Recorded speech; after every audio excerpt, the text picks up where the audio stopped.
Halo, kembali lagi dengan aku di Sebercak Rindu, podcast yang siap menemani kamu dengan obrolan ringan tapi bermakna. Di sini, kita bakal ngobrolin hal-hal yang sering kita rasain, tapi kadang susah diungkapin. Jadi, siap-siap buat ngerasa, oh, aku nggak sendiri ternyata. Di episode kali ini, kita akan membahas topik yang sangat relevan dengan kehidupan kita sehari-hari, terutama di era digital ini. Judulnya adalah Behind the Filter, realita di balik foto sempurna. Kita akan ngobrolin tentang bagaimana media sosial dan penggunaan filter bisa memengaruhi persepsi kita terhadap diri sendiri dan orang lain. Kamu pernah nggak sih scroll Instagram atau TikTok, terus ngerasa hidup orang lain tuh sempurna banget? Foto-foto estetik, wajah flawless, badan ideal, semuanya terlihat tanpa celah. Tapi, pernah kepikiran nggak? Seberapa banyak dari itu yang sebenarnya udah dipoles sama filter? Menurut artikel dari Teen Vogue, banyak remaja yang merasa cemas dan tidak percaya diri karena standar kecantikan yang diciptakan oleh filter di media sosial.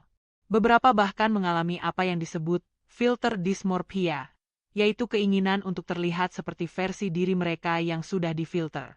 Fenomena ini dikenal sebagai Snapchat dysmorphia, di mana individu merasa tidak puas dengan penampilan aslinya dan menginginkan perubahan agar menyerupai versi diri mereka yang telah difilter. Hal ini dapat memicu keinginan untuk melakukan prosedur kosmetik agar sesuai dengan citra yang telah dimodifikasi tersebut. Sebuah survei yang dilaporkan oleh The Times menunjukkan bahwa hampir 2/3 Gen Z merasa media sosial lebih banyak membawa dampak negatif daripada positif, menggambarkannya sebagai toksik, adiktif, dan tidak aman.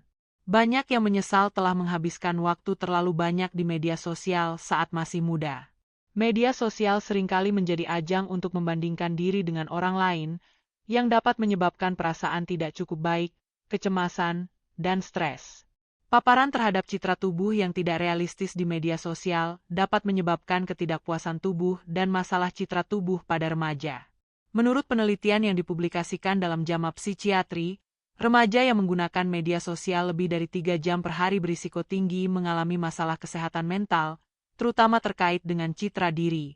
Aku pernah ngerasa down banget waktu ngeliat teman-teman di Instagram kayaknya hidupnya sempurna. Tapi setelah ngobrol sama mereka, ternyata mereka juga punya struggle sendiri. Kamu juga pasti punya cerita atau pengalaman yang bisa dibagi. Sharing itu penting, karena bisa bikin kita ngerasa lebih ringan dan gak sendirian. Tips menjaga kesehatan mental. 1. Journaling. Tulis apa yang kamu rasain setiap hari. Ini bisa bantu kamu memahami perasaanmu sendiri. 2. Digital detox.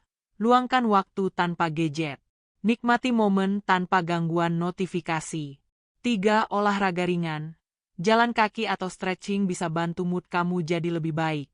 4. Meditasi. Coba aplikasi meditasi seperti Headspace atau Calm untuk bantu kamu rileks. Kalau kamu suka dengerin podcast, coba deh Ctrl Z dari Southern Utah University. Podcast ini membahas hubungan kompleks antara Gen Z dan media sosial, serta dampaknya terhadap kesehatan mental. Untuk buku, kamu bisa baca I'm Gen Z, sebuah dokumenter yang mengeksplorasi dampak revolusi digital terhadap masyarakat dan kesehatan mental generasi kita. Terima kasih udah dengerin Sebercak Rindu. Ingat, kamu nggak sendiri. Yuk, saling dukung dan jaga kesehatan mental kita bareng-bareng. Sampai jumpa di episode selanjutnya.